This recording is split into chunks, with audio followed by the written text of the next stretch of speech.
Hola.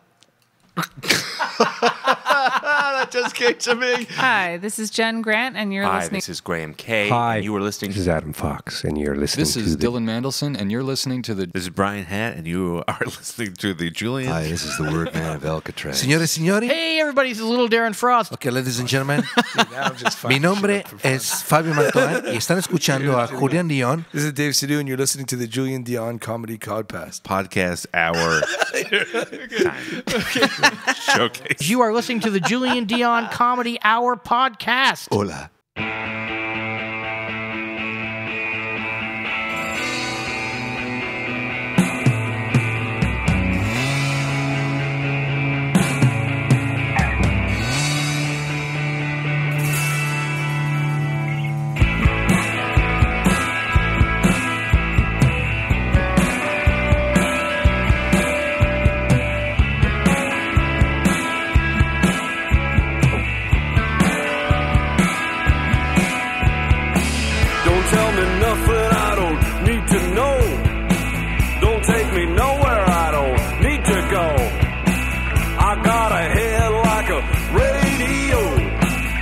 Such a beautiful waste of time.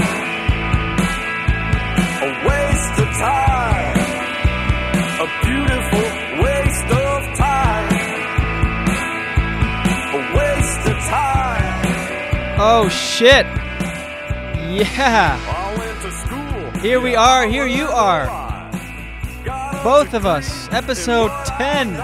That's a milestone. Episode 10 of the Julian Dion Comedy Hour podcast. Coming at you from Lemon Press Studios in the Distillery District, downtown Toronto. Hey. Oh, man alive, huh? Man alive, I says. How you doing? You good? I'm glad you're good. I'm good too. I just got back from a weird audition again. I'm just fresh off. Literally walked from there to the studio, walking distance, and I sit here embarrassed. It's so these fucking things are so uncomfortable. I don't know what it is about it. I talked about it, I think episode 2 or 3, but let me just touch on it again. It's beyond. Here's the thing. I go for a lot of commercial auditions, and a lot of them are silent on screen. SOC. SOS. Silent on... That would be SOS. Silent on... No, it is SOC. Silent on camera. That's what I thought. There we go. Silent on camera, and so you just go in. There's no script or sides. Sometimes there's sides with the like description of what you'll be doing, and you go in and you just do the thing. And those are pretty easy because there's literally no preparation. And coming from a stand-up comedy background, I'm used to that. You just sort of go in and do the thing. And so this one, it was just called The Party. It just said in the notes, just get dressed that in something that best represents you. And so I did. I just got dressed as I normally do. And this is when they get uncomfortable when the auditions, when they're SOC, silent on camera, and they get you to say things. You know, like you're not prepared for it, but they're like, okay, I'll get to the one today in a sec, but like I'll give you examples. Like I'd gone on one where it was like for a paper towel commercial, and again SOC, so no lines. You just go in, and the voiceover will be the lines in the commercial, and you're just sort of on screen, on camera, doing your thing. And so one of them was a paper towel commercial, and I'm supposed to be a PA, and I'm with another guy, and that's even more uncomfortable when you're with someone else in the room. It just amplifies the embarrassment. You're just in this fuselage of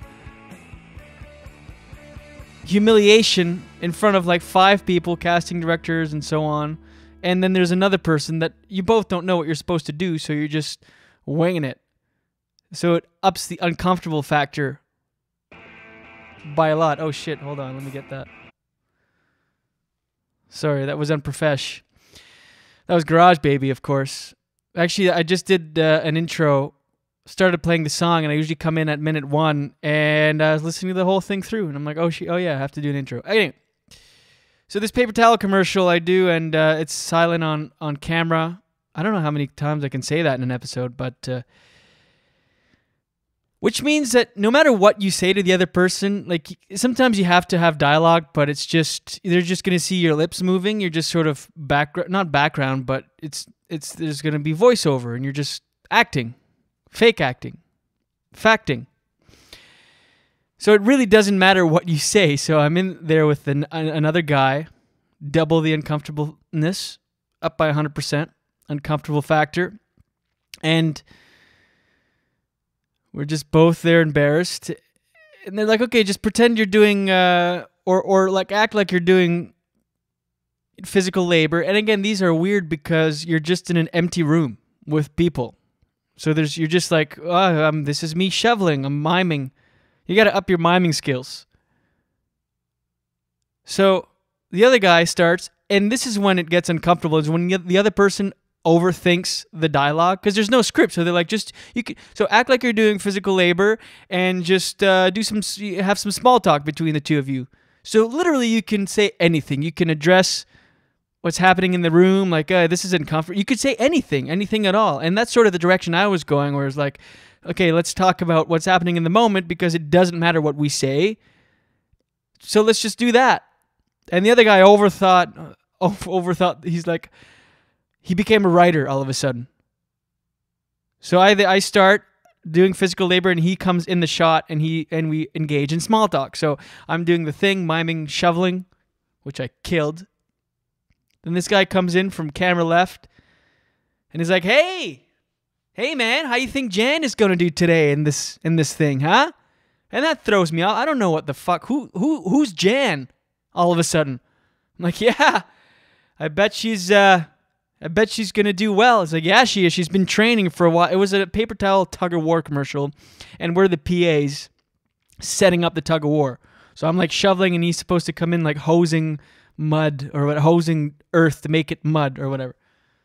But all of a sudden, he's got a whole storyline of Jan, whoever the hell this person is, and he's like concerned, like he thinks she's gonna do well in this. She's been training, so I'm like, what the fuck, dude? Why are you making up this? It doesn't matter. And so I'm super uncomfortable. He's just like, yeah, she's been training. I tell you, I've been trying to keep her mind off of it, but Jan. I don't know Jan, actually. This is the thing. I have no clue. You just made up this person out of thin air, and I'm supposed to be on board. There's no script. It doesn't matter what you say. Anyway. Another one I did. SOC. Small talk, irrelevant. Another person in the picture. Double the uncomfortable factor. I'm supposed to be sawing this thing. I'm sawing, and the guy comes from off camera, and he hands me a box, and then this is a totally different commercial. And so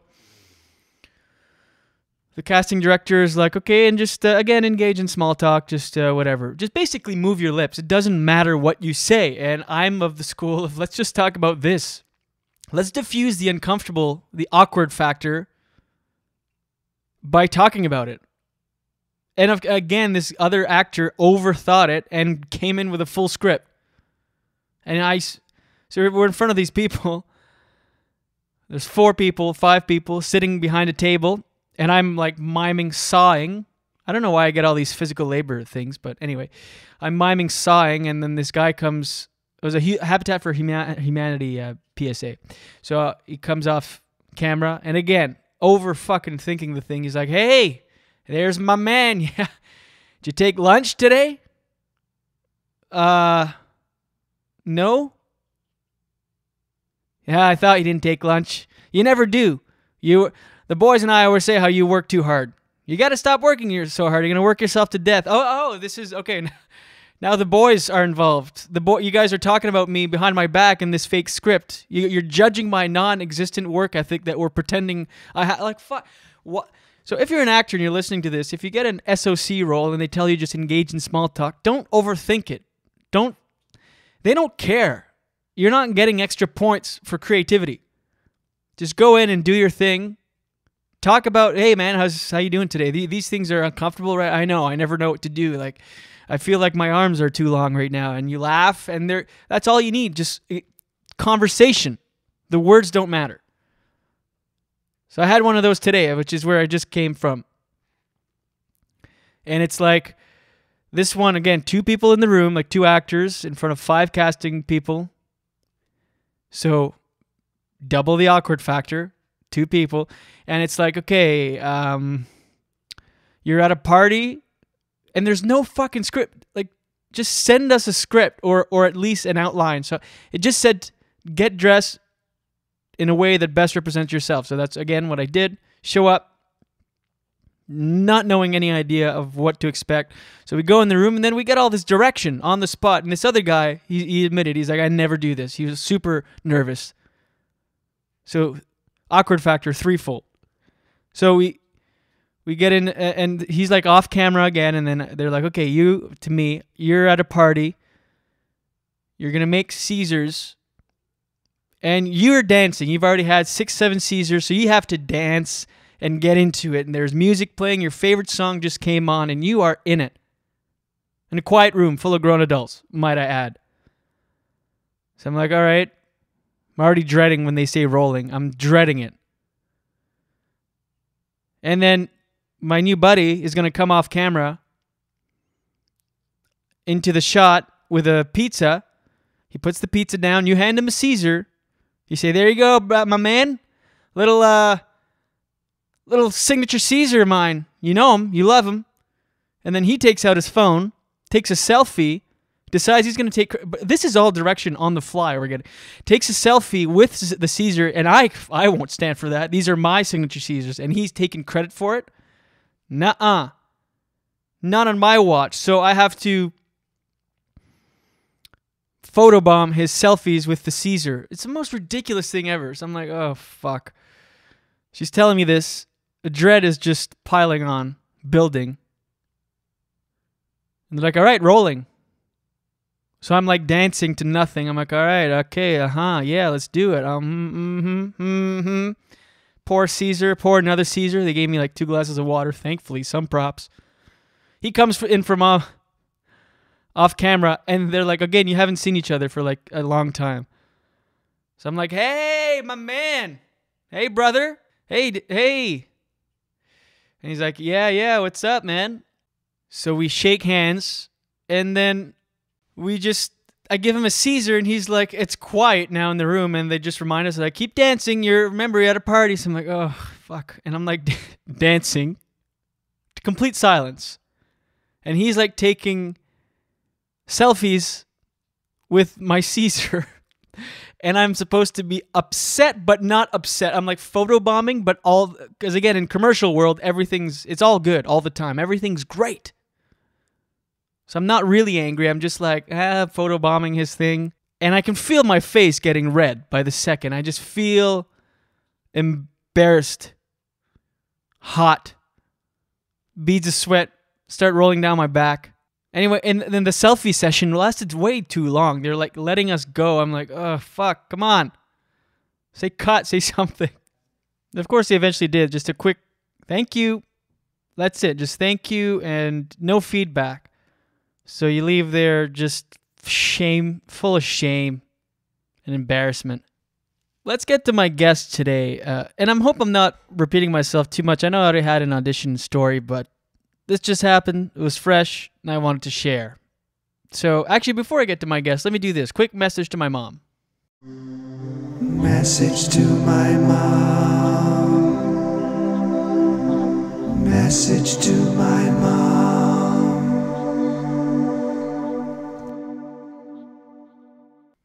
Hey, Mom, if you're listening to this, well, you've heard the monologue, and thank you. Thank you for listening so far. But let me say before you continue, please don't continue. Let me say that I'm saying this with a lot of love. I mean this from the bottom of my heart. You're the best mom ever.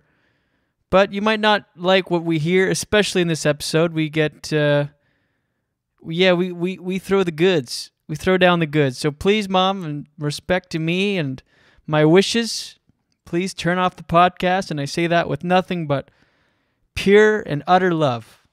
Message to my mom. Message to my mom.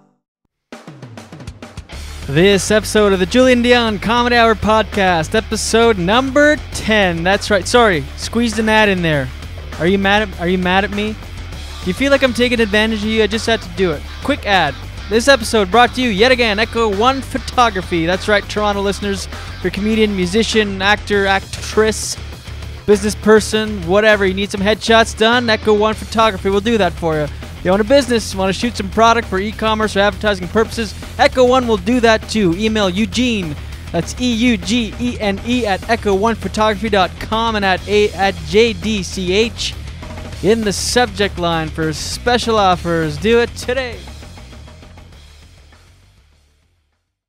All right, taking care of a little business there. Thanks for bearing with me. Okay? I appreciate it. And I will get to my guest in just a sec. One more thing. If you're in the Toronto area, I'll be performing at Absolute Comedy tonight at Yonge and Eglinton. It's my first gig. It's my first gig in the city that's in the comedy club that's outside of Yuck Yucks. I parted ways with Yuck Yucks after 8 good, long years and left on good terms. Still a fan, but am now an independent comedian, so this is my first comedy club in Toronto outside of the Yuck Yucks regime, so I look forward to that. So come to that tonight. That's Tuesday, October, what is the date today? 21st. And if you're in town, once again, Toronto listeners, come to Say What tomorrow night for the Julian Dion Comedy Hour live show at 9 o'clock, 67 Front Street East in the St. Lawrence area downtown. I've got a great show lined up with Scott Falconbridge, Rebecca Kohler, and Dylan Gott. That is a stacked night of comedy. Of course, Garage Baby will be there, backing us all night, playing the comics on and off stage. It's a great night out, and it's an early night, too. You can early night in. You're home by 11:30. So come check that out. West Coast peeps, I'll be in Victoria at Heckler's this weekend, performing on Friday and Saturday. So if you're in Victoria, you come check out that show. It'll be a lot of fun. That's a great club. And I'll be bringing all of my gear with me, a lot of my recording equipment, to record a slew of West Coast interviews. So for the next few epis, we'll get some West Coast people on here. And let's get to my guest, Alex Wood, who, if you're listening, Alex, holy shit, you cleaned me out. I'd offered Alex to, he came to the studio, so I'm like, I'll pay your cab back. He's like, now how about instead of paying for my cab, you can just, I have some tall cans here in the fridge. I'm like, yeah, take some. Take as many as you want. And I had a lot. And I just went, there's like 3 left. What the fuck, dude? You owe me wedding pants and some Tecate. No, you don't. The Tecate's on me, but wowzers. Anyway, my buddy, longtime friend, comedian, just an all-around good guy, Alex Wood, joined me in Lemon Press Studios. We had a lot of fun. There were 2 halves of the show. The first half is very silly and a lot of singing. I listened back to it. There was a lot of singing happening without even Mariah or Yoko segment, just happening. We have he's a buddy, so we've got a lot of stories and good times, and it was just like hanging out. It was like old times. I had a great chat with him, and towards the end, the second half, we get a little more serious, a little more deep. Talk about some heavy stuff-ish. Not too bad. Nothing too bad. All good. Anyway, that's enough. That's enough of this. Enjoy my chat with Alex Wood. You and me belong, just like the flowers, laughing all day long. People, I need you loose. Sing a little song, then take a shower. Julian Dion Comedy Hour.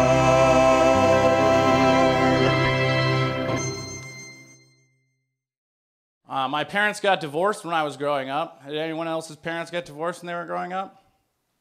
See, the numbers would say there's more than that, right?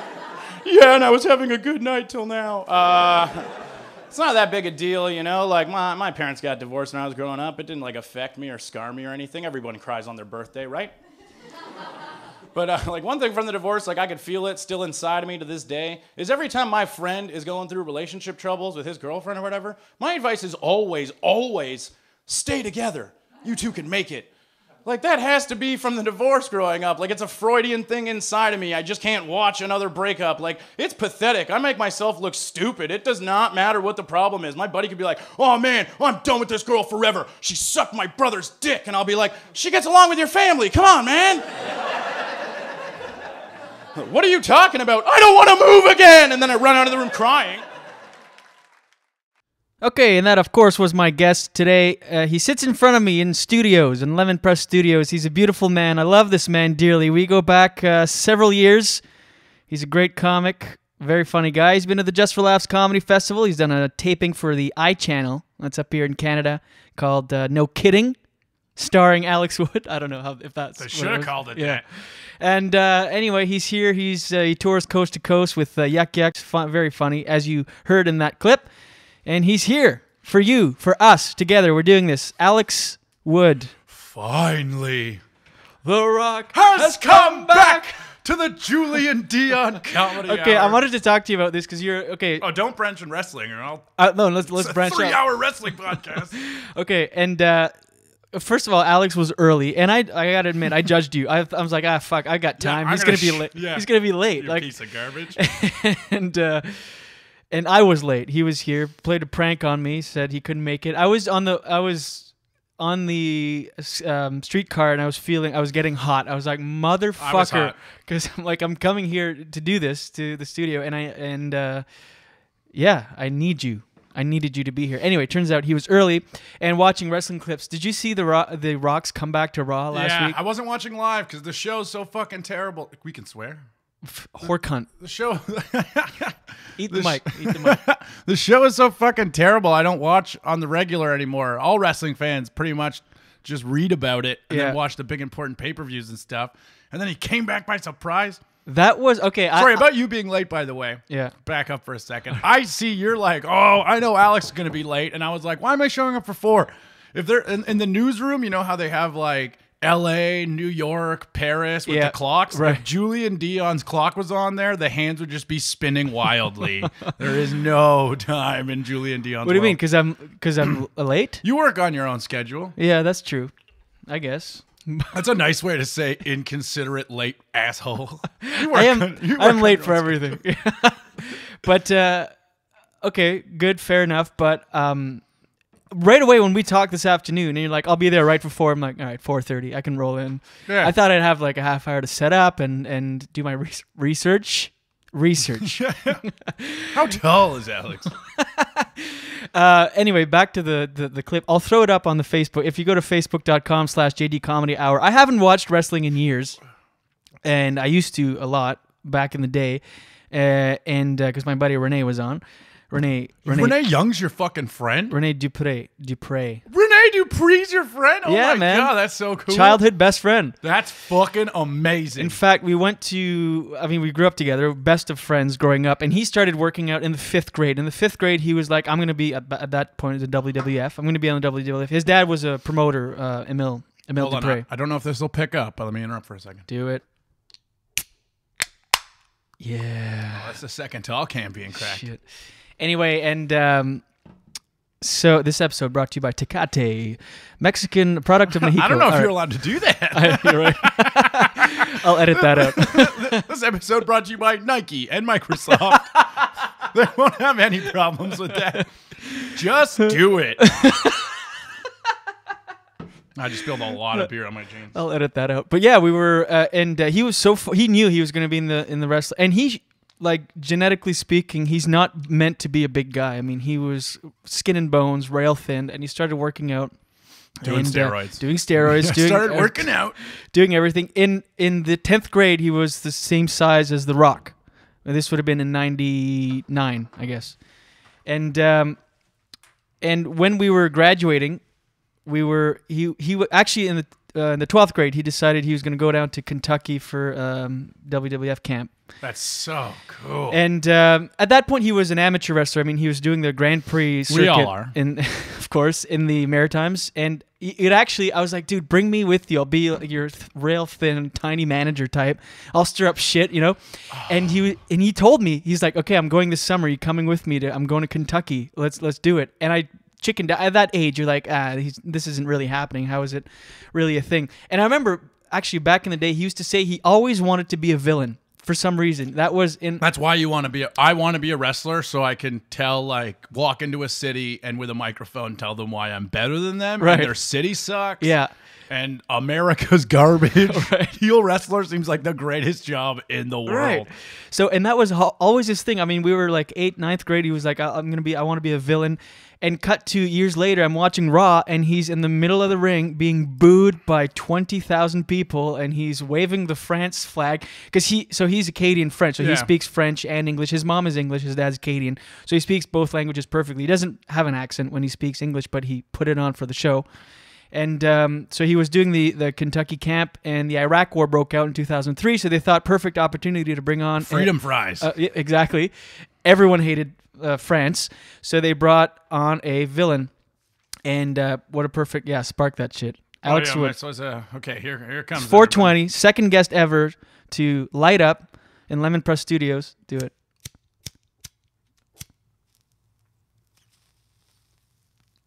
Yeah.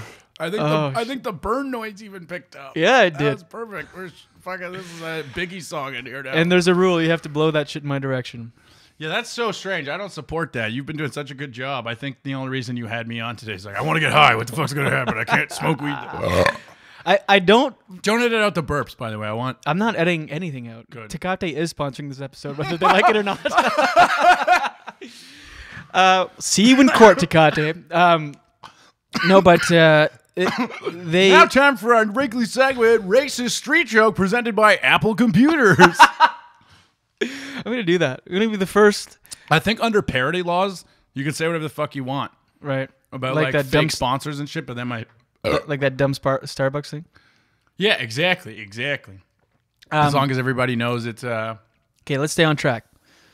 I don't think it's cheating if I get contact high. Did I just spark a joint and then you said, let's stay on track? I really want to blow that shit in this direction. Trying. I don't think it's cheating if I get contact high. I'm not actively smoking. It's just a byproduct of being around it. What if we do a shotgun?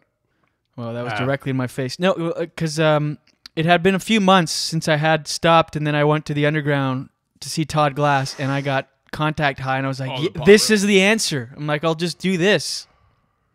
I think it counts, bro. I don't know. I don't give a fuck. You used to be one of my favorite people to smoke with. These are my rules, okay? Do you remember when you and Greg Cochran found out like never smoke weed with tobacco anymore? Remember that night? Wafik rolled us like a joint that was like 75% tobacco, and the three of us were like, "Yo, I feel like I'm gonna puke. Do you guys want to go buy some weed?" Yeah, Wafik, a comic in Toronto, Ottawa, and he rolls joints. It's 75% tobacco, and probably that's more on a good day. And he gave us this blunt.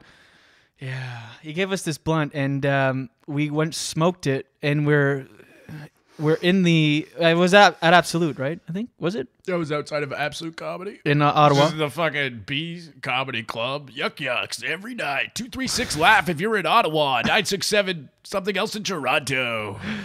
And yeah, we're inside. We're all like green. We're like, do you feel good? I felt terrible, but not high. So then we bought weed from somebody, and we rolled the real joint, and then we got high as hell, and we both made a pact. Like, but tobacco. you put a little bit in there, didn't you not? Just now? Yeah, I did put a little in this one, but I went like years with none just because of that one experience, or my whole friendship with Wafik. All right, so anyway, not cheat. Okay, so yeah, Renee did the thing, offered me to come with him, and I had no plans. I was just like, so I didn't go with him, and lo and behold, so the Iraq War started, and then he was a villain. He was a tag team with a guy from Montreal who his accent was real. He was really francophone. I know the team you're speaking of. And anywho, well, some people may not.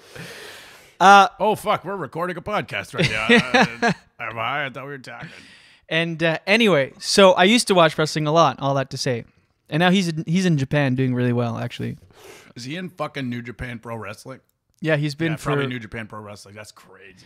He's been for a few years. They make a lot of good money out there. Yeah. They make way more than both. Oh, he looks down on WWE now. Of course he does. Everybody does. Fuck WWE. Fuck it. It's all I watch, but it's fucking so frustrating. Okay, so I hadn't watched it in years, and nothing brought me more joy than seeing that clip of The Rock. And again, go to facebook.com/JDComedyHour to check it out. It's or just YouTube. The Rock returns. Yeah, but I that's want, not. You come want on. the traffic. Hello. This is why I do this. Yeah, it was as soon as I stopped myself, Julian. Don't YouTube it. I'll make this search easy. By the for way, you. guys, I'm going to throw up this episode, so stop listening right now. Cancel your download. But did you see the day after? Anyway, it literally brought me chills. Oh 'Cause man, no one fans were going ape shit before he even said a word. It was so cool. My favorite part is when he starts he's like, I walk through those doors, down that ramp, into this ring, in front of the millions and the millions of the Rock's fans to say, finally, the Rock has come back to Brooklyn. No, you don't do it right, because the first part of the city's big, then it dies down. Oh. Has come back to Brooklyn. And, oh man, you should have seen when he first returned. This is getting fucking awful, by the way. I told you can't start talking about wrestling. When he first returned in, throw up that clip too. When he first returned, because he for WrestleMania to host WrestleMania. Host WrestleMania, yeah. right. He'd been away he hadn't made not even an appearance in like 7 years, and usually nowadays with wrestling, right? Everyone knows everything about the internet. Right. But this one was completely secret. They announced on the Raw the week before he came back, like, hey, we have a special guest host for WrestleMania. And they made a big deal of it. So I was like, okay, it's probably just like Hogan again, who was just here or whatever, So I watched Raw that night to eagerly, like, all right, what's going to happen? Maybe this is actually going to be good. And then, and The Rock and Bret Hart are my two favorite wrestlers of all time. So I was just watching, and I was like, fucking, let's see, this is 2011, so I'm 23 years old when this happens. 24, sorry, in my mom's basement. Not anymore, but I'm 24 in my mom's basement, high as all hell, watching. And then Justin Roberts, Canadian, who now just recently got fired this week. But anyways, he's the announcer, and he goes, ladies and gentlemen, your guest host for WrestleMania this year. And then they'd take like a fucking good 5-second pause, and all the lights start turning off one at a time. So like the ring lights, the arena lights, the stage lights, the Jumbotron lights. And that takes about like 10 seconds, and it's pitch black. And then in the pitch black, like another 5-second pause. And then, if you smell what the Rock, and I fucking jumped. Like, I was by myself watching it too. And I jumped out of my fucking like chair and just was like, holy shit. Like, I actually woke my sister up. She came out like, what the fuck? The Rock's coming back. Lost my fucking mind. Yeah. God, don't get me started on wrestling. And then he said, when he came out, he said, finally The Rock has come back to Charlotte, which means finally The Rock has come back to WWE, which means finally The Rock has come back home. And it was like, I love this, man. I actually did see the clip, because after I watched the one from last week's Raw, related videos, man.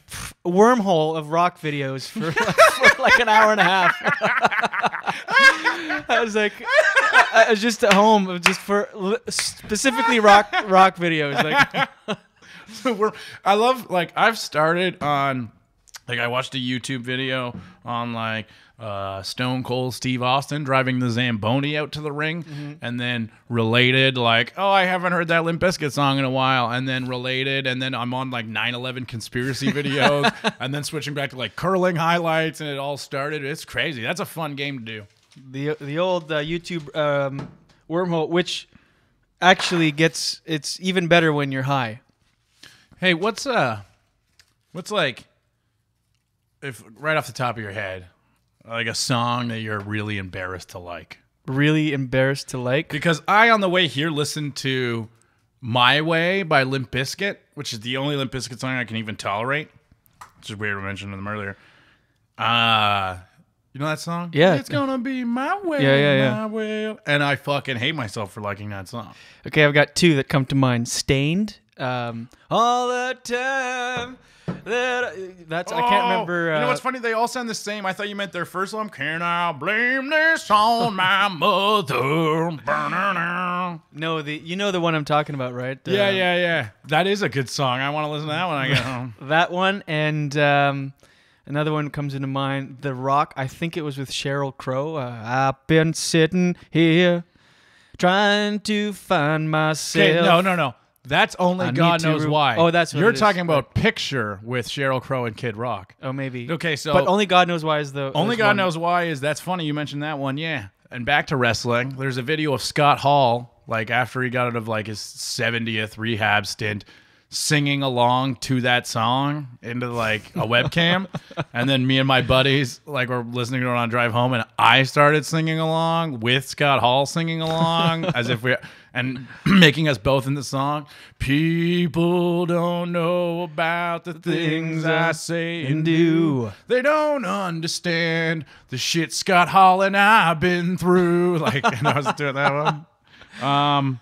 Yeah, that's a good song. But Picture, you're right. That song is fucking atrociously bad, and I liked it from the get-go. Yeah. Evanescence. I was off that's to embarrassing. drink you away. Yeah. I put your picture away. Sat down and cried today. I'm with the headphones on too, man. I'm gonna close my eyes and really. I can't look at you while I'm lying next to her. Ooh. Give me another closed-eyed headphone thing. I'm gonna put it on. I saw you last night at the hotel. Want you to something my blowjob. I'm gonna put that up. I ain't heard from you in 3 You can't do this, Julian. I can be a good podcast guest, but not when you're like, talk about wrestling and sing. I didn't ask you to sing. You brought that shit up. I feel like you're like the guy at the party that has an acoustic guitar on the. All right, chair. everybody. Keep it down. I'll play. Because I didn't bring up singing at all. We were talking about ordering pizza, you sick monster. Yeah. See, I can barely play guitar, and I'm still that guy at that party. Yeah. You guys want to hear Yesterday right now? I can play Come As You Are. That's Bow down, down, down, down. That's the easiest tough song. to play. No, it's not. It's so That's easy. how bad It's I like- am at guitar, asshole. I can play Sweet Child, the intro to Sweet Child of Mine. That's pretty good. But that's no, yeah, but like. What's that Nirvana song with? It's like nothing on top but a bucket and a mop and an illustrated book about birds. I don't know. No, you're thinking of Picture again. I put your picture away. So here we are, Alex Wood, joint number 2. This is what I like about you. We've smoked a lot of marijuana together back in Ottawa. No, I mean, honestly, and I think this happens with like a lot of people at times. I go in binges on everything and then stop. And when you have a buddy who's like a drinking buddy or a weed buddy or anything like that, it does feel like when one of you quits right away, you're a little bit scared with like, Our friendship is not over. gonna be the same. Right. You're the best one I've ever had for somebody who like we bonded over substance. This one specifically a lot, and alcohol with us. Like the fight on New Year's Eve was amazing. You still owe me a pair of wedding pants. Yeah, that's the funniest thing I've ever heard anybody yell after a big wrestling match. You fucked up my wedding pants. So all of us lost our minds on that. New Year's Eve 2012, 10? Oh, buddy, yeah. Yeah, back the okay, maybe. train up. Oh, 10, yeah. 10 at most. The Prescott in Ottawa. Yucks. Blow that shit in this direction. 236 Live, 236-5233. Check it out, Howard Wagman.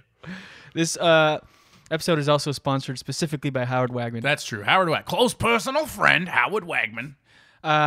Yeah, we were drunk, and for some reason hammered ass drunk at 8:15. And we're outside in the parking lot. Was this pre-show? Pre-show. And I was wearing pants that I had only ever worn at a wedding before. They were I thought a wedding was coming up. No. This was part of then you were really being a bitch about it. No offense. God, I wish we could smoke cigarettes in here, by the way. So for some reason in my drunken state, I thought I could fucking take Alex for sure. Alex is bigger than I am, for those who don't know. And at that time, I weighed 225 pounds. I'm like, dude, I'll kick your ass. I grew up on a farm. Fuck this. With 4 sisters, motherfucker. Yeah, and you're like, yeah okay, let's do My this. brother's 6'2", 205 of muscle, and beat the fuck out of me every day. And it lasted maybe, 11 seconds? Well, I remember the fight part vividly because What you did was like a very rookie mistake that I learned from doing this to my brother. You just charged at me with your head down. And you thought you were going to like tackle me. And I'm like, yeah, man. So like I felt bad for you. So like I was instantly my reaction was, okay, I'm going to hook him underneath. You took me by my... I was going to DDT you. And then instead I just kind of fucking let you run into me, absorbed it, and then pulled your pants up. And you pulled me up by the belt loops. Yeah, because I've tossed people by their pant loops before, and it's always really like fun, and you look so like cool. And then I grabbed you, and just like all you hear is like and just a big rip on the pants. So I didn't get the best throw, and you kind of like stumbled, and we both fell, and then you got up because and then my knees get scraped on the frozen. That's the thing pavement. Everybody thought it was really funny, but you were like. Good for like a good 2 hours. We made up by midnight, but for 2 hours, you were like a bit upset with me, and I'm like, dude, we had a conversation where I was literally telling you, let's not wrestle. I'll fucking destroy you, and you're like, no, that makes me want to wrestle you even more. And I'm like, Julian, 4 sisters, motherfucker. Yeah, you kept dropping that like it was a line from Straight Outta Compton or something. Yeah, but I got. I'll fuck up any misters. Grew up with 4 sisters. What you thinking now? Reminds me, this bombed the other night, but I think it's funny. It's it was a one and done, you know those badly, but it was so I was like, I have this new thing I like to do when I go into restaurants. I say right before my friend's about to order, I hype man their order, like as they're talking to the waitress, like, hey, what can I get you? I'll get the number 3 with scrambled eggs. Get him, Jay, get him. And then like each time they add something, you know, like, yo, woo! I don't know what's gonna happen. And can I actually get flaxseed brown toast instead? Oh, 2014 flaxseed bread. What the fuck? Like, supersize that, please. Yo, turn up my headphones. One and dones though, right, they shouldn't be so done. What's that? I just hit the joint on the microphone by mistake. I was gonna say don't do that, but I figured you wouldn't. And yeah, okay, but it's not like I ashed on it. Just some of the ash fell on it, no, so it's it's quickly gone. Okay, these things cost a lot of money. Even just the foam part, it's like $20. Is your wedding microphone? Yeah, wedding pants, wedding microphone. It's a good time. Yeah. I fucked you up. That's the end of the story, I guess, and broke your pants. Yeah. So you still owe me a pair of wedding pants. What I don't owe you shit. Like I just said, I spent the whole time trying to convince you, hey, let's not do this. I actually got them sewn up. Sewn up? Is that a sewn or sewed? Sewed? I know that's not it. This episode is brought to you by weed and computers in general. Anybody who makes computers, right there, sponsoring us. Thanks for sponsoring. You want to hear something fucked up? Yep. You know Bayer, the pharmaceutical company? I was thinking Bayer the paint, but go ahead. Bayer, B-A-Y-E-R. Right. They developed a drug in the 1980s to help hemophiliacs. You know how hemophilia? You know what a hemophilia is? So hemophilia is... I'm putting on my CBC radio voice for this, by the way. Hemophilia affects... NPR. 1% of Canadians. And it involves the inability. Well, now I'm fucked. You're not on the CBC would never allow that. The inability to clot your blood. So Bayer made this drug to help hemophiliacs clot their blood. And it really worked. It was a great product. They came up with it early 80s. And it worked. And then they found a side effect after they'd already released it that... Just a side note, I'm glad you said what hemophiliacs was, because I said yes, but I was thinking it's when you fuck dead people, so I'm glad. Oh, Julian, that's diabetes. You're so close. Anyways, but so it worked for the hemophiliacs, right? Except they found a small problem. Is every single one of the drugs infects people with HIV. For real? For real. And when you read that, you know, like, we're all really stupid except the people who are smart, you know what I mean? Because I read that, I was like, did they put HIV in the pill? What the fuck, you know? But they get all this stuff from blood and, like, us all the tests, but it infected everybody with HIV or whatever. How many people? Where'd you read this, first of all? No, this is wide. This okay. is why Bayer apologized for it officially. Sorry for giving everyone AIDS. In the early 1980s, they apologized for it. You know, Bayer stand-up company, 2008, they apologized. That's really nice of them. So, anyways, they found out that it gives people HIV. The HIV. So, from whatever the testing and stuff, like I don't quite get it either, but they did. It's just what the pill did. So. Bayer's like, hey, that's fucked up. We're fucking wrong on this one. Can't fucking sell this anymore. We already put this out on the open market in America.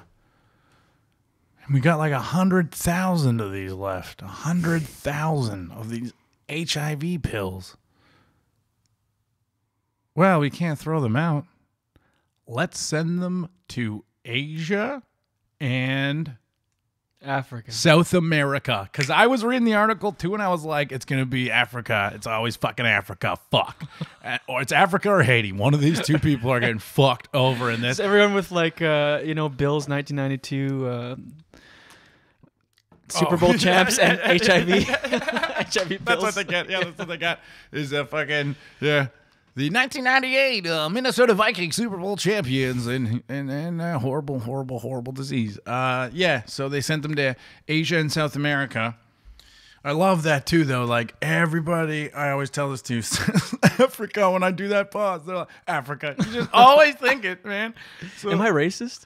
No, it's because it's like we've always fucked them over. Always, we're fucking horrible. So they sent them to Asia and South America knowing that it's an HIV pill. And it's like, that brings up, and I am kind of doing a bit, but it's not in the act or on the reg. But it really did upset me because, like, all I could think was, how is anybody racist towards, like, blacks, Asians, South Americans? Because, all the horrible things you hear about, stereotypes, right? And I don't subscribe. I'm sounding like, I'm making a tough stance against stereotypes. Well, it's fucking true. I love saying shocking, racist things sometimes if it's just like me and a buddy, just to have fun with it. Yeah. It's silly. Like I do that with my black friend Devin, who we do our podcast. It's we'll called get into Talking About Racism. But anyways, like Asians can't drive or whatever, or Mexicans are lazy, which is a ridiculous one, or like all of them, black people are never on time. Chicken, like look at you motherfucker, you never show up on time. You're white as hell from East Coast Canada. But it's just funny to me because hearing that story is like, how the fuck can you be racist, right? Against like as a white person. How can you be racist and bigoted against homosexuals or everyone else listening to that story? Because you fucking know that's 8 people in $5,000 suits around a table. Right. Hey, you guys want to still make money on these and just send them off to Asia and South America? Yes. Like, just right away. You know that was 7 straight white males. So how the fuck can you go off about everybody else and all that shit, man? Oh, I'm preaching. Preach. But, like, fuck. Preach. That story always drives me crazy, specifically for that reason. And so did everyone. The stereotype on white people is that they're evil. Right. That's kind of fucking. That's true. It's like, what the fuck? I mean, the history speaks for itself. That is pretty true across the board. It's look at all the major things white people have done for the advancement of white people, like wiped out the native. Honest to God, white people. If you look at their like advancements towards civilization, it's honest to God. It's like, all right, well, you fucking woke up for the first time ever in the 1400s, and then you just stole everything from everybody else. It's insane, you know what I mean? And then they're just like suppressed I don't know. They're good at being evil, that's for sure. Right. But it's funny because that time is over. This episode is brought to you by Talking About Racism Podcast, available on iTunes. This episode is brought to you by Taco Bell. They hate all races. I'm not only going to keep that part in, I'm going to add it again towards the end. I'm going to It's the parody. It's isolate, the parody I'm going laws, to isolate that soundbite, and It's I'm the going parody to laws. drop it at the end and off the top. This episode brought to you by the Canadian government. Smoke cigarettes a lot. We're going to stop taxing them. Let's talk about your podcast a little bit, talking about racism. Okay. So what it is a soccer podcast where we talk about the most exciting transactions in the Champions League. I don't know a lot about soccer. Yeah, it's me. It's me and my buddy from work. We worked at a call center together, and he was like, you always like, I'm never allowed to sit beside. I always get moved around the office. Mm-hmm. So sit beside him. Why do you get moved around? What? It's a long story. Oh. Told you we keep those in. But anyways, so I sit beside him then one day, and I never like met him before. He's a brother, and I was like, we're just talking off the top, because it was NBA playoffs that just started. Mm-hmm. And I was like, yo, did you watch the ball last night? He goes, you know it? And I was like, all right, sweet. Because, like, no one in the office had watched basketball except for, like, my other buddy besides him. So I was like, finally. Then we start talking about it, and we're, like both, like, right away, like, riffing, And I was like, this is weird because he's not a comedian. Right. When the, like, riffing, what it feels like? I was like, oh, yeah. And then the Donald Sterling thing and we started talking about that, and it was, like, just really good. Right away, I was like, oh, this guy's hilarious. I like him. And then we kept talking about the Donald Sterling thing for like a few days in a row at work, and everyone at work, like everyone in the cubicle was listening in to just us talking and laughing. Like every time at at a call center, you can kind of hear things every now and again, and people talk to each other a little bit, nothing too crazy, but like this was like silence in our section, and then like just everyone like listening in. So then the next day, as we both got off the subway at the same time, and I was going to talk. It was my goal, right? I was like, I'm going to ask him about this. I was like, you want to start a podcast, buddy? Because like it was like this is like 2 weeks after, because we were just being. He was like, yo, fuck, man, I've been trying to get my boys to do a podcast with me for like 4 years, but black people don't fucking listen to podcasts. I was like, that's exactly what I want to talk about on our podcast. Stuff like that. He's gotten into some trouble a few times, but it's kind of... In what way? And who? Trouble with who? Just listeners? The email? Just a couple people. Like I personally, and somebody I respect her, and I agreed wholeheartedly with one of the things she was upset about. The other one, not so much. But I met her at a show, and she just thought it was funny, and kind of always was like one of those, it was like maybe you could call them fans. All they do for you is likes or tweets or reshares or whatever bullshit. And yeah, she wasn't like angry at all about it. She was very like professional. She's a fucking lawyer, but she wrote this like thing on first Facebook post, first episode, anything like I promoted it on is her with a paragraph. I didn't like when Devin did this, and then 2 things and shit. What was it? In the first episode, I talked about, because we talked about something like racist we saw recently to start the show, and I had been on this ride share where this girl, we picked her up last in Barhaven, and I was in the front seat, and there was 5 black guys in the back seat, and then we picked her up, and she was the last one in, so she's in the back seat. And then we started trying to drive away, and she's like, excuse me, I'm sorry, I don't feel comfortable. I don't feel safe. I want to get out.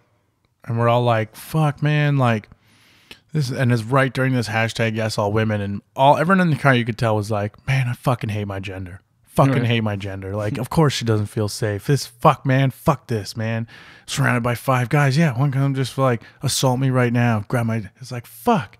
All of us felt so bad. So I'm in the front seat, like, yeah, we can switch. So I'm gonna go sit. I'm switching for like the back middle now, Right. As I'm complaining about my back today, you wonder why. There's all these fucking ride shares and bullshit. But anyways, so I go to the back, and then she gets in the front, and then the driver says, and he's I don't know. He was Middle Eastern, something. He could have been maybe Pakistani or Palestinian. Anyways, I will continue to eat the mic. I've never had a problem on a show about being too quiet. This is shocking to me. Get ready to spike these levels now. So he's like, to the whole... He just says to her, he's like, I don't understand why you had a problem today. I just drove you last week, and it was a van full of guys, and you were in the back with them. And then everyone in the fucking, and it's funny too, because like since I like gave her the front seat, I kind of felt like I was allowed to be outraged too with them, because like all of us kind of at the same time were like, oh, I get it. And then she was like, well, he's like, I picked you up. You know that you're getting in last when you picked up in Barhaven. We just did this last week, because the driver starts giving her a hard time, which I wish he did while she was back there, because that would have been like, oh, I know what's going on. Fuck you, lady. So then we start driving, and then she goes, okay, well, I just do it by case basis each time. And I see, this time I just didn't feel safe or comfortable. And then I was in the back, and I said, what made it different this time than besides the group full of guys last time? And then I saw some like actual head nods, like, yeah. And I like that he's doing this too. So then we don't have to look like assholes. And then she was like, I don't know what she like a little bit pissed that I said that. And we got into it a bunch. And Devin hears the whole thing. And he's like, well, man, you know what? I can empathize with her. I wouldn't want to sit in the back with a bunch of fucking black guys. I get on a bus. There's a bunch of brothers on the back who look like they know each other. I'm not fucking sitting there. And he's black. He's fucking Trini. His parents are Trinidad and Tobago. And he says that. And I was like, well, this dude's from fucking Scarborough, like growing up. Like, he's a kid. He's seen some shit. He's told me about it. Mm-hmm. So I was like, all right, and he's black. I'm like, I'm pretty sure you're allowed to say that. And then the next part is like, I was like, okay, I get it. And then the next part is, although I did give him a hard time a bit, but then I was like, well, now I don't know if I'm wrong. Anyways, that's why we do it's all so weird. But this part I agreed with. He said, I can't promote the episode. I can't promote this podcast with the kind of this shit. But I don't know. It's cool. I gave him shit about the time and still have over it. But and then he's like, and at the end he's like, well, was she hot? And I was like, not really. And then he's like, what was she worried about? And I was like, and then I was like, and we just lost any female listener that would possibly download this. And then she wrote in the complaint. And you were right. I did immediately turn it off after that and didn't want to hear any of the other episodes. And then he still didn't really.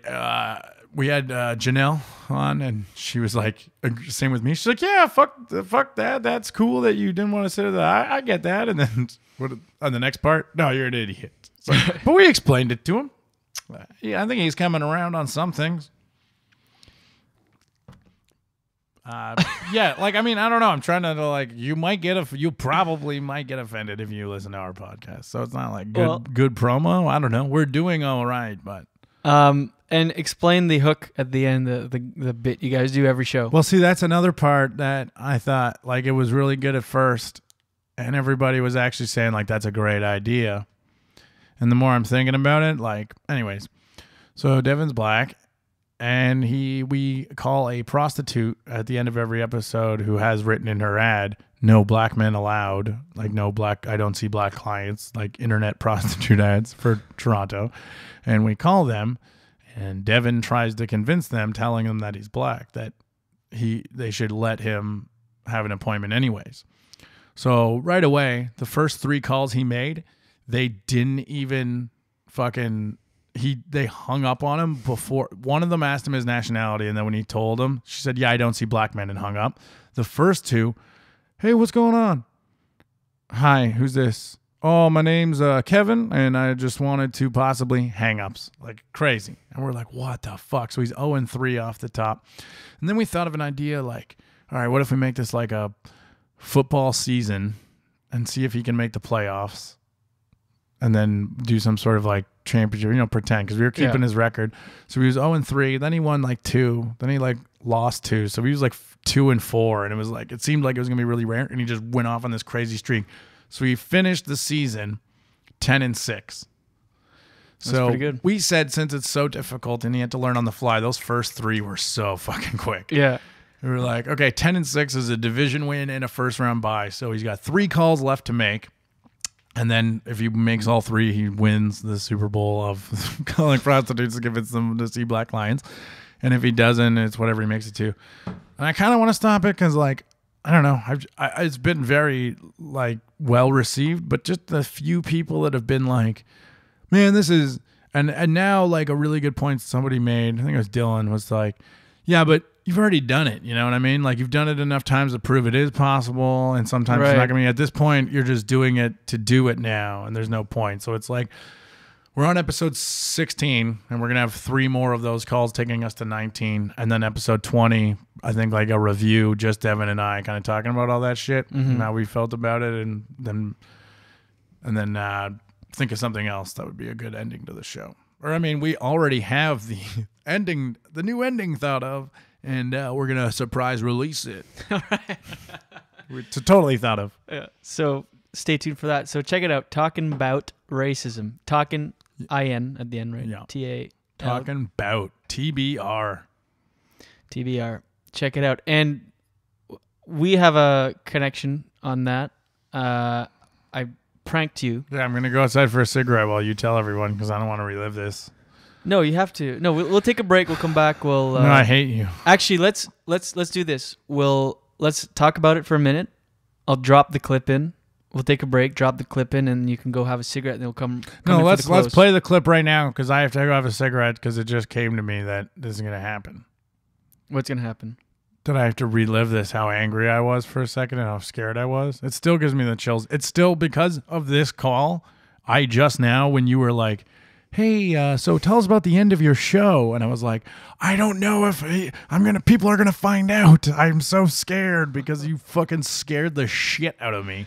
So what I did, I have a friend who's really good at voices and characters, and we're working on a segment for the show.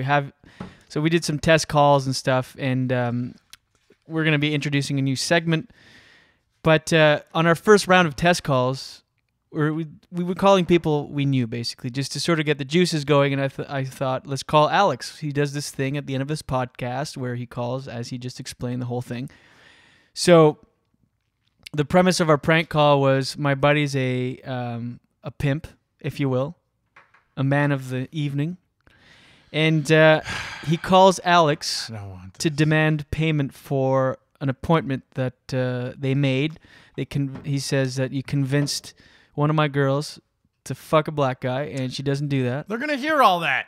Yeah, okay. I'm just getting angry again. Sorry, right. I'm really angry. This was good on your part, but I fucking hate you. And I would like to point out that I did say immediately afterwards, witness, because Devin was right beside me, and we tried to start recording it for our podcast. We actually did record some of it for our podcast, but my speakerphone, I can't talk into it, so I kept after switching. That's why there's some long pauses. Oh, that's okay. And anyways, but yeah, I did say this is either my buddy Julian playing a great prank or we're fucked. And I said, I'm like 60-40. And I don't know which one. I keep flipping flop. But I had some moments of complete fucking paranoia. All right, so here's the clip of my buddy calling Alex, demanding for a payment. Hello? Hello? Hi. Alex. Call from this number? Yeah, what's up? What's going on? No much, man. I got a problem with you, man. Yeah? Yeah. You call my girl Caitlin, you set up an appointment, you don't pay, you don't show up. What's up? I don't know what you're talking about. You call one of my girls. I'm sorry, but no. You call one of my black girls. You there? Hello? Yeah? Yeah, you owe me some money, man. You make an appointment, you call Caitlin up, you make an appointment, you don't show up. What's up? You're making calls for my girls, and you're not showing up. I don't even know what you're talking about. Yeah, to fuck a black man. Am I right? You're not making a point. You're not making. Black. I'm white. I don't know what. No, you're making calls. You're making calls to my girls to fuck black guys who won't fuck black guys. We'll fuck black guys. You make an appointment to Caitlin. You not pay. You not show up. What's up? This is Alex Wood, right? Yeah, I know. I'm white. I have no idea. You're making calls. You're making appointments. You're not paying, man. You're not paying. Appointments for what? I don't even know what you're talking about. Someone's calling my girl to fuck a black man, and I got your name and your number. Yeah, I'm white, so I have no idea what you're talking about. She doesn't always say yes. She said no half the time. She said yes. It worked. You didn't show up. You didn't pay. It worked out. And I feel like you was harassing a little bit and bugging her to get it. And then when it went down, you didn't show up. No one paid. So I want my money. I need some money, Wood. What are you going to do? I wouldn't trust your boys. I got your number. I have no. Sorry, man. I have no idea what's going on right now. I want $900. You call, you fuck around, you don't show up to the appointment. She don't even do this. She never do it. You convinced her to do it. You don't show up. You don't pay. What does that leave me? I was sitting in my car for 40 minutes, Wood. 40 minutes. That's gas money. I want $1,000. You want to make calls. You want to do appointments. You want to convince girls that won't even do it. And they do it. And you don't show. What you want to do now, Alex? Kiss the fucking ring and you'll be fine. Hit record. Let's do this thing. Woo! Woo! Let's get me fired. I'm going full CM Punk. Turn it on. Turn on the microphone. It's been on the whole time. I'm going to drop that. No. You really have to not do that. Honestly, have you been recording this? Yeah, since we were outside, it's been on record. Why? You just did that as soon as we sat down? No, it's been recording. I didn't stop it from when we went. I just noticed right now. Are you serious? Yeah. Okay, well, back up. I want us to tape over what I just said. Don't worry. I'm never gonna. Don't worry about it. That would really fuck me up. You know that would get back to them. That's how crazy they are. And I know what you just did. You're all prank calls and you're all fucking over your friends on this podcast, but you don't hit what we were just talking about. If you want to start it from when I started this rant, like I didn't know we were recording, that's fine. And then there's mystery, but don't fucking actually play what I just fucking said. Start it from the vague, no one has any idea. Don't include that line on the thing too, because you might think we're doing it fine, but I said the thing because I was going to say, no, I don't want any of it. Start from now. Start from now. You edit out anything. Edit out anything. Spiking those levels. Yeah. We both are right now. We're back with Alex Wood. That was the prank call. I'm angry about that too, you son of a bitch. That's why it's part of this rant. This podcast is evil. Everyone right now is like, well, he kept bragging about those telecans and all those joints. He's an angry drunk. This man is an angry drunk. Okay, we are back. Yes, they deserve to die, and I hope they burn in hell. We were talking about love and life, and good things. What you got to do, guys? You just got to do that, man. You got to love life and love yourself. Then you got to live it. Live it. Nah, fuck love. You got to love life. Then you got to love yourself. Then you got to live it. It's the 3 L's, ladies and gentlemen. Love life, love yourself, and you got to live it. Oh, and then you got to live loving your life. That's another one too. You're the Deepak Chopra of potheads.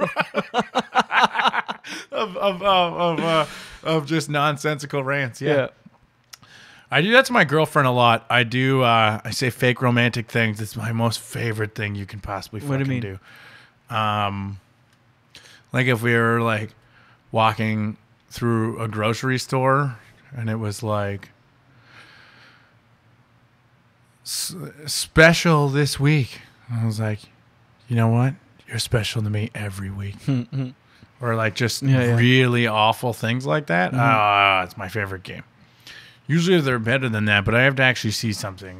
They're tough to create. Trying to paint a picture here. Got a fucking like watercolor set. Picture painted. Okay. I want to ask you. Ask it. You smoke the pot. No. I just quit. Do you think it inhibits you in any way? Do you think you'd be further along? Do you think it helps you? Where do you stand on that? Is this an intervention? Is that what's happening? It is. Now we're going to spin it about my pot. You're going to get all fucking Jesus on me because you quit. You're so fucking high and mighty. I love it. I still love it. Yeah, there's 40 people outside that need some loaves and some fish, you fucking asshole. Why don't you stop? Well, I didn't know that. Whoa. Hey, buddy, come down. It's the Judgment Podcast where we judge you. Everyone does think I'm an angry drunk. I'm going to ease up. Yeah, I don't know. It still works for me. This is the 10th episode, and I figured 1 in 10 could be really judgmental. It still works for me. Yeah. Weed. But I've gone through so many phases with it in regard. Like I had a good 9 months where I was smoking about an ounce a week. Yeah. Like I was living, like I was saying earlier, I lived at home. Mm-hmm. I needed like bus money and I would stay at friends' houses. I got all my alcohol for free. My alcohol for free. Mm-hmm. If I was hanging out with my non-comedy friends, it was just there, and the clubs, it was all free and shit. And now all I had to spend money on was weed. I was smoking like an ounce a week.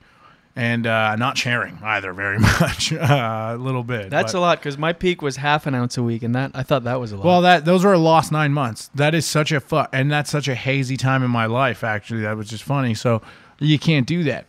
And now I would say, right now, actually, where I'm with weed, I don't with weed. I don't like it with for stuff like that. No, I don't like where I'm at right now because I feel. Not all the time, which is such a great step down. That already gives me confidence. But there are certain situations, again, where I feel it's a requirement. Right. Like, if I can't play video games without smoking a joint and feeling like I'm not into it, that's when I kind of like, you got to cut back. Mm-hmm. Not that I'm like a giant video game guy, and they kind of do go hand in hand with weed with me, because, like, you can really get into it. You can get into it. Well, that ounce a week that I was talking about. So what I did was, that year I did... probably 24 sets. Mm-hmm. Right. Yeah, I wasn't chasing open mics. But I also didn't know how to do that, and I didn't know how to ask or whatever. But 24 sets across a year, and we're in Ottawa though. Yeah, which is a different story. But I just hung out with my girlfriend at the time. We would eat fast food together. She didn't even smoke weed, but she didn't mind that I did it. And then I'd play video games with my buddies and go hang out with them. And I didn't have a job, and it was crazy. And as far as, do you think, because this is where I was at with it, I felt like, for me, it was like stifling my personal potential. And I felt like I needed to grow up in a sense, because I was like waking up late, you just don't care about shit, you sort of skate through. Do you feel any of that? Do you feel like you need to grow up at any point? Well, or do you think you are pretty much a grown-ass man, you just smoke pot once in a while? Well, here's the thing, and I think you would understand what I'm talking about. I am not really a person who I don't think people would consider me a grown-up. Mm-hmm. I very much consider myself a grown-up, mm-hmm. but I'm just too much of a silly asshole all the time. Right. I don't think anyone really takes me seriously in any sort of way. Mm-hmm. So I for me, that's where... And I don't think weed's even really related to that. Right. So I think if I gotcha. did quit smoking weed, it wouldn't be that. And I've quit drinking for long periods of time, and I quit weed for long periods of time. That's when I started to do a dance back and forth. I'm like, well, when I'm on that sort of over a quarter a week and drinking 4 nights a week, I'm like, well, you can't do that anymore. Yeah. How old are you? 28? I turned 28 on December 22nd. You turned 28. Turned 28 on December 22nd. Motherfucker. What's your highest stage time? Have you ever high perform? That wasn't a fucking sentence. And anybody else listening's like, he really did get contact high. What's the highest time you've ever been on stage? I think what you're trying to ask me is what's the highest I've ever been on stage? Because you said, what's the highest time you've ever been on stage? And I'm like, are you asking me the amount of time I've been on stage high? Or no, the highest I've ever been on stage? Yeah. Well, it's funny, okay, because I've performed on stage on tons of weed, obviously, tons of coffee before, tons of coffee and weed, Coke a bunch of times for a while, and a lot of Coke for a bunch of while, Coke and coffee, Coke and coffee and weed. You dabbled in Coke? Cigarettes before I had to do it like every time before I performed for like 3 months. Really? And then I would drink a shit ton before, and all times I felt like I may have had to have had those things to perform. That's why I don't at all. That's years and years ago. It's not an actual crush, it was just... Yeah, at all. The highest one was still, I fucked up my ankle playing basketball with my friends. And this is another, like, it's so funny what's legal and what isn't sort of bullshit. But I was playing basketball with my friends. I ripped up my ankle fucking awful. Awful. Like, the doctor said, he was like, this is like the most amount of tendons I've seen ripped in an ankle. Like, you would have been better off to break it. And they're like, there's a photo, and it is like half of a football is what is right before my foot. It looks like I have 2 feet. It's fucking crazy. And the whole thing with Pearl was grotesque. So, and I hadn't performed in like a good 6 days because it was completely like, forget not putting weight on it. Like, you can't stand. You have to be in bed like for so long, just ice and heat and elevation. It was fucking awful. And like a week had gone by, and I was like, I haven't performed. Like, I have to. And the only thing that got me by that first like few days was Tylenol 3 and Oxycontin. Mm-hmm. The Tylenol 3 was obtained through normal things. The Oxycontin, not so much. Being my mom gave me to them. She's not like a pillhead or anything, but I certainly was that week. So I got the Oxycontin because the Tylenol 3 on its own wasn't good enough. And I did it was Monday night at Absolute when they had the open mic before I signed with Yuck Yucks, the Better Squad. Yeah, let's do it. And I was on stage on the Monday night, and I was on, and it was that. I hadn't really gotten high off the pills yet. I had just done enough to barely numb the pain because I have a high tolerance with that. And this is when I weighed like 220 pounds.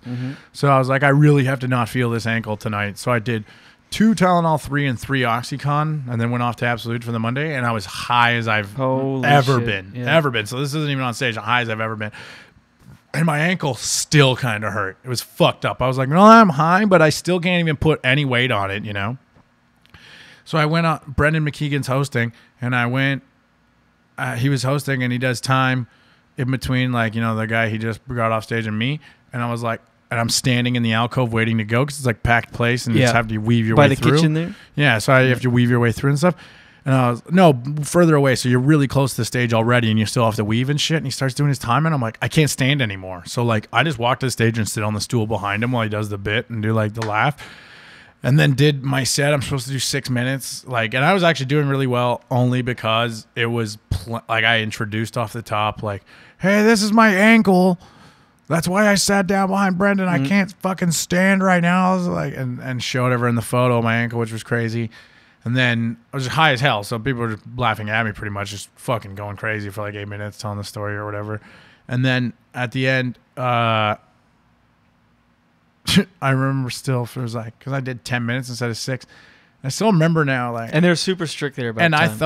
I thought for sure, I was like, what is that bright fucking light that is? I thought a really tall man was on his cell phone pacing at the back of the room for 2 minutes, and I was so fucking distracted by it. So I was in the middle of talking about something, and then just burst out laughing when it dawned on me that was Josh's hand lighting me. Right. And not even because I could see it. It's just like some part of, you know, that little part of your brain that can scream through the high at some point. Like, yo, that's the light. You're supposed to be off forever ago. That's what's been going on for about 2 to 3 minutes. And then I was like, and then I laughed so in control because I didn't know. And then I explained it to everybody. And I was like, I forgot how comedy worked. I thought I'd just talk until you guys decide to leave. Oh, yeah, that's the highest I've ever been on stage for sure. Yeah. All the other times were quite manageable because that's just what I needed in my life. So forget on stage, you know, it wasn't. So you talk about coke. When did you do coke? When I met you in 2008. Yeah, long after that. Oh, was it? Because I feel like you were binging on something when I met you. I remember I saw you one night at Gracie's West. Remember, you had just lost a buddy of yours. A friend of yours from high school had died, and you were like super fucked up all the time. That's not when you were doing coke? No, I remember that time. That was, I don't know. I feel like a different time. Alcohol is probably the worst one with me overall. Mm-hmm. Specifically, just like if you want to, but I'm not a bad drunk at all. Like I definitely talk too much or I'm too loud and stuff like that, but I don't really like take shit out on people. I'm not like the angry drunk. And, you're happy. And then at the other time, it's not like I feel like I have the shakes or anything when I'm quitting. It's weird with alcohol where it's like, yeah, I just go on like a good, like, it's really cyclical with me. Like every year around this time, I start ramping up my alcohol. Mm-hmm. And then it's just like, then January is sort of like through like early part of winter is like off, into the beginning of summer on. And then, but I mean, alcohol would definitely be the one for me the most. I would think has been the most detrimental to me, health wise and everything else. Yeah. Because everything else unless you want to talk career wise, that was coke. That was career wise. And actually, that one was the worst. But how long did you cope for? That was the thing. I was always like, when you knew me, I was doing it probably like once a month, but that was with my friends and away from the comedy world. Right. Probably one, specifically that time, like once or twice a month. It was like kind of like that cool weekend treat or whatever. Mm-hmm. And then just was like, I just was really raising my confidence and stuff, even like, except for the next morning and the next day and stuff. But then get that like, you know, your brain just screaming for 4 hours straight. Well, way more than that eventually, but how you're the greatest, you're the greatest. And then that stops working and then you're really fucked. Right. And then it stopped working and I got really fucked. Do you do it before going up on stage? Yeah, towards the progression of it would be, this isn't like interesting to listen to unless I think it is. Anyways, Yeah, but so yeah, probably like recreationally big time for like a good like 2 years. And then towards the end, and shit, my parents do listen to this stuff. I know they already actually know this anyways, but and then I remember it was right after Homegrown, Just for Laughs there.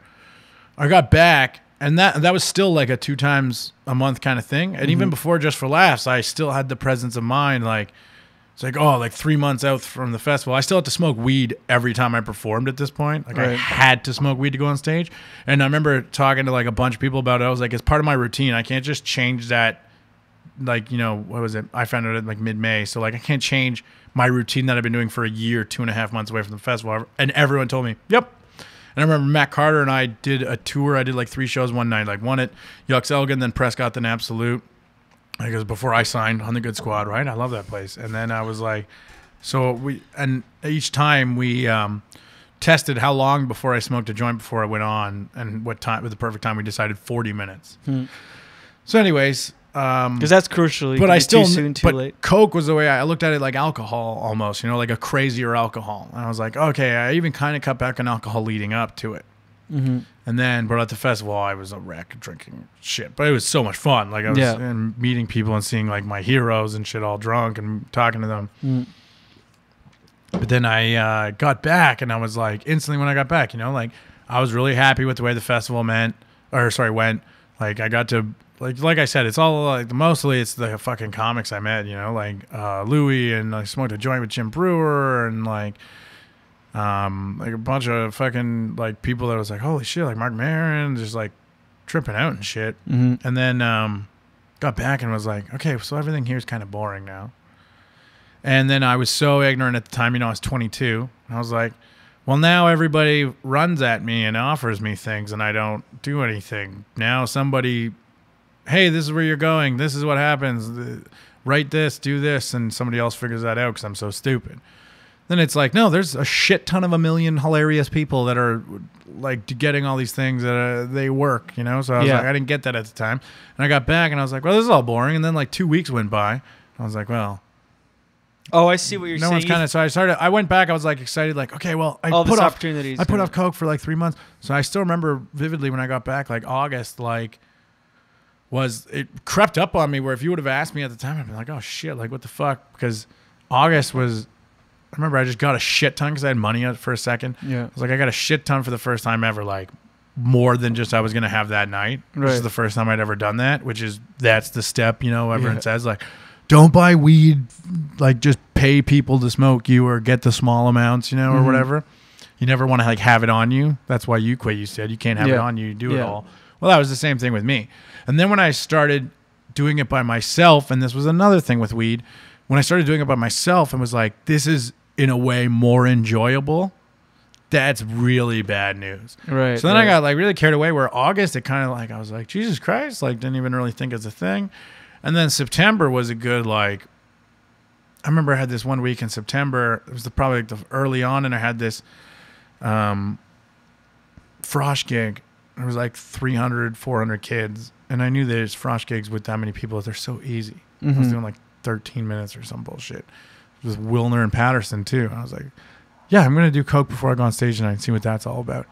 And it's funny because I knew I was going to kill that night because it's so easy at those frosh gigs and there's so many of them. It's crazy, you know? And that night, I couldn't separate that I've done this before and I will do this again. And I equated it with, oh my God, the Coke I did tonight is why I crushed so hard. Right. And then it's bad news. And then I started really doing it. So September was bad news. And then this is the way it works. The guy I'm dealing off of, he's sort of like outside of our group of friends, but some people know who he is kind of thing. And he was just fronting me.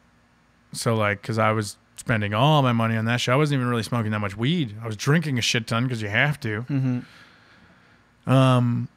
And then, so September was like a real wash, and then leading into October, worse and worse. And then that was when I was like,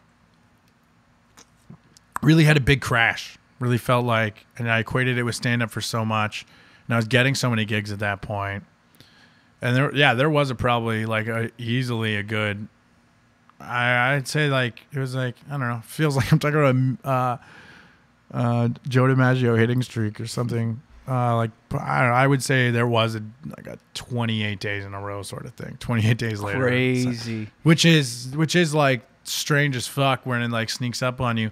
And the thing is, it does sneak up on you. Of course, yeah. Because I thought everything, I was like, no, this is sweet. And weed, I was like, weed got me to JFL, and I didn't, everything that everyone said was going to happen, and just an ignorant, dumbass kid. I was like, alcohol, I'm pretty sure I just have a great handle on these things. Right. So it was all ego. And then it was like, I remember I just ran out of money. I was fucking, because I was paying them sometimes, but I was getting fronted a lot. And then I ran up to like a good, I don't want to say the number debt, and then had to pay that off by borrowing money from a friend. I was going to ask, so you ran up this debt over how many months? Oh, see, that's where like everything else was finding up. This is I probably started fronting like, I don't know, I would say that like middle of September, probably maybe earlier, maybe like around September. Pretty much that whole month streak. I went on like a month on the tip, it felt like. And you're being fronted this. Are you thinking of that at any point? Like, oh, fuck this. No, I was lying to him. I told him that I was moving to my friends and that every party I go to, I move to them. And then I just told him like, oh, I'll get you later. Like, I don't want to walk around with that much money in case we'll do it in I was just fucking digging, lying to him. Digging the hole. Oh yeah. Like, and thinking that's normal too. Cause I'd done that with fucking weed dealers before. Right. And I was like, oh, this is the same thing. And then that abruptly ended, let's just say. I didn't get jumped or anything, but I got a very stern gimme money message sort of deal. So I borrowed that from a friend, Nick Carter. He won't mind me saying it. Yeah, obviously pretty good dude for doing that. He loaned, I think it was like $10.50 or $11.50 or something like that. And he gave me 9 bills. And then I just borrowed the rest from other people in smaller increments. Fuck. Because my group of friends at the time, like, it's just the way we all are and were. Yeah. At the time, they'd have been like, "Oh no, you're fine. Right. Like, we're fucked up 24/7. All of us. This is just the thing you're doing." Right. Shit, man. You said something interesting I want to touch on. We're gonna go for the close soon, but you said you went to Just for Laughs, and after that, you were sort of expecting. And I find this is a syndrome of Canadian comics, especially. We kind of wait for opportunities to land on our laps, so to speak. Where in the States they go get things. So you go to Just for Laughs things to go get, right? So you do Just for Laughs, which is a big deal, and you expect. What are your expectations when you get out of there, and what in reality ends up happening? And do you think you could have changed that in any way? Well, I was 22, and I was 4 years into comedy. Right. I was literally the night of the theater show was 2 days after my 4th anniversary. Mm-hmm. And those first 2 years, I did a combined 32 shows. Right. So I am a fucking baby at this point. Yeah. And I'm in Ottawa, and I'm at the easiest club in Canada to perform at, crushing all the time, thinking like I'm a superstar. Right. And then now I'm just like, so I'm like, oh, so all this heat's getting talked about. Fuck Toronto. There's not one person there who can even real fucking in my brain. I wasn't, no one would think I thought these things. Right. But at the time I did think for sure, I'm like, I am the greatest thing, whoever. And a lot of young comics are like that, and newer comics especially. I would say every new comic thinks that. You go through a period, because I was talking to this about this with Darren Frost, when you hear that it takes about 10 years to find your true. Not me. I'm going to do this faster. Everyone's going to think I'm the biggest prodigy of all time. Yeah. Yeah, so that's definitely what I had going on. And then, you just think, and then I did really well at the theater show part of it. It's homegrown, so it's the contest. And that's the funniest part is my year is my year at homegrown. Mark Little won. Graham Chittenden got second. Also on the show, Arthur Simeon, Deanne Smith, like a fucking Powerhouse. murderers row. And then James Ball, Trevor Buchanan, two very funny guys, and then another guy with a shit ton of heat on him, Charles Demers, is on the show, and Charlie's fucking hilarious. Yeah, he's great. I don't even know if he goes by Charlie. Yeah, Charlie. And I love him so much. We had one fucking at that festival. We just had like a couple of like lunches or some bullshit, and like, oh man, that guy's the shit. Vancouver comic. So you get out, you do it. And I just thought everybody else on this show is 27, 28, been doing it way longer than me. Like that, like everybody comes to me now. And then, of course, and the thing is, I guess I'm glad I went down this way. I don't know. But, you know, that shit travels. And people just thought that I had a meltdown out of nowhere for no reason or some shit like that almost. And people just means like the Ottawa clubs and stuff. Because nobody knows. I actually, I took off a full month of comedy. I took off the month of November. December 2nd, I did an open mic. So literally just I took off like 32 days. I was like, I need to not do stand-up. And then that first open mic back, I was like, I'm going to go in there. Like, I can't remember the last time I did this. Like, no. And a really small open mic. It was like 6 people in the crowd. And I knew it was going to be like that. That's why it's one I chose. And I when I was really happy. I was having fun. I was like, okay, this isn't so hard. And then just slowly built those back up. It was like, not a lot of people noticed. And then... But I mean, at the time, for sure, it is a weird thing. Because, like, a few people gave me shit for it. Like, what the fuck? Why did you just disappear for a month? Are you a fucking idiot? And then a lot of people were like, why didn't you move to Toronto immediately afterwards? And I didn't know that was a thing. And again, everyone has to move to Toronto. Not me. Yeah, right. Not me. 10 years? No, not me. You want to do it in less than 10 years and you don't want to move to Toronto? Yeah, bro. The shit I'm spitting every night, they come to me. And I'm doing fucking jokes at the time like, isn't Girls Gone Wild bizarre, everybody? How about Usher and his crazy lyrics, thinking I'm the fucking funniest thing that God's ever given the earth? This bullshit. You're 22. What do you know about the fucking world, you fat-headed piece of shit? Yeah, that's funny. And I'm sure, I mean, still looking back in 10 years, looking back on now, this sort of era, if you will. No, I've reached my apex for sure. Right now, I think comedy's reached its apex where I'm at right now. Yeah. I just want to show everyone I've learned from my past mistakes. Right. I used to think that I was the greatest thing ever, but now I'm right, and I'm the greatest thing ever, and I don't have to work. No, yeah, hopefully you just learn from that shit. It's all because it's just like sports, right? I mean, I'm not saying I'm this at all or whatever. It's just an example of what we're talking about. But like Randy Moss, that guy should have been the greatest, not even wide receiver, football player of all time. Right. Jerry Rice has this quote. Jerry Rice, who has all the records, he is considered the greatest. He won the best football player of all time, the voting on players in this NFL Network thing. And he's unquestionably the number one wide receiver ever played. And he said, he's like, I really resented Randy Moss because he was given all the gifts that I want. He was taller than him. He was faster than him. He was stronger than him, better hands than him. The only thing is like his ego was like, I only want to go for touchdowns. I won't catch the ball short. I won't catch the ball over the middle. I don't even care about running routes. He had one route, like backyard football. Just I'm running straight, throw up the ball, I jump for it. Right. And he just refused to get over that kind of shit. And he is a top 5 wide receiver of all time. I think a lot of people would disagree with that, but anybody who's not a jerk off knows that. Most touchdowns for a rookie wide receiver at 17. Most touchdowns single season for anybody at 23, I think it is. Unreal. Like when he's on, crazy. But he still could have been so much better because he didn't work because he was like, I don't have to do these things. Not me. Not me. That's what he was saying. Yo, you got to wake up during meetings. You can't slag off in practice, and you can't quit during a game where we're losing. Not me. You know? Right. So you either get over that shit or you don't. Well, you heard it here first from the world's greatest comedian, Alex Wood. And we're going to go in for the close here. Thanks for doing the podcast. Anything you want to plug, brah?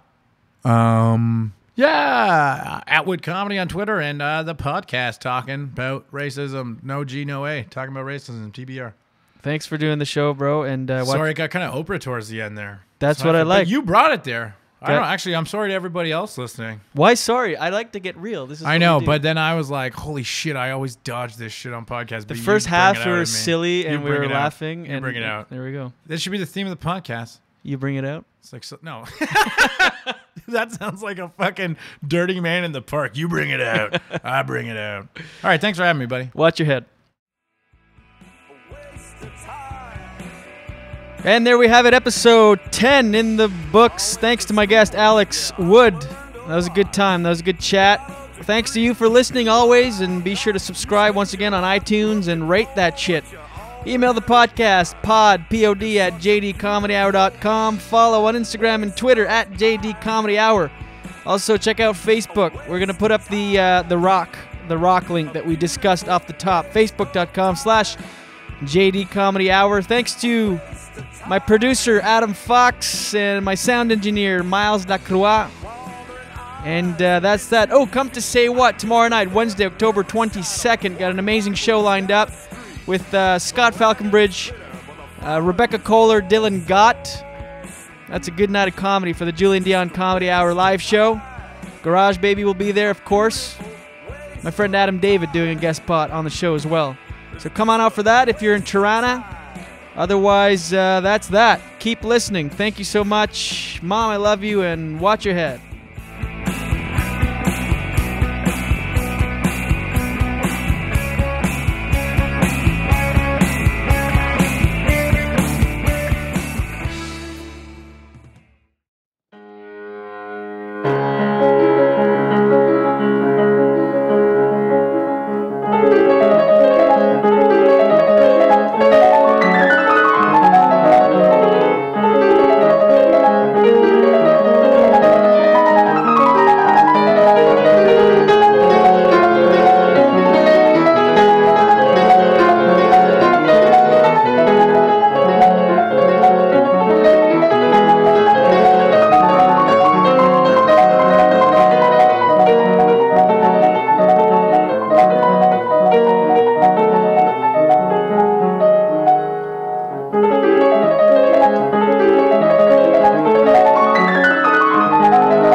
Test the levels. Check, check. Hey, everybody. There's the thing, though. This is what I always do this. I do sound check like this, and then if you were like, hey, what do you think of Subway? Oh, my God! Every time! And then I peek. So it's like, I should just talk like this the whole time instead of just... Get comfortable. You need to eat Everybody knows that. Everyone says that to me. We're at the same table. I'm like, yeah, I know. I got really excited. You talked about George Bush. The fuck am I supposed to do?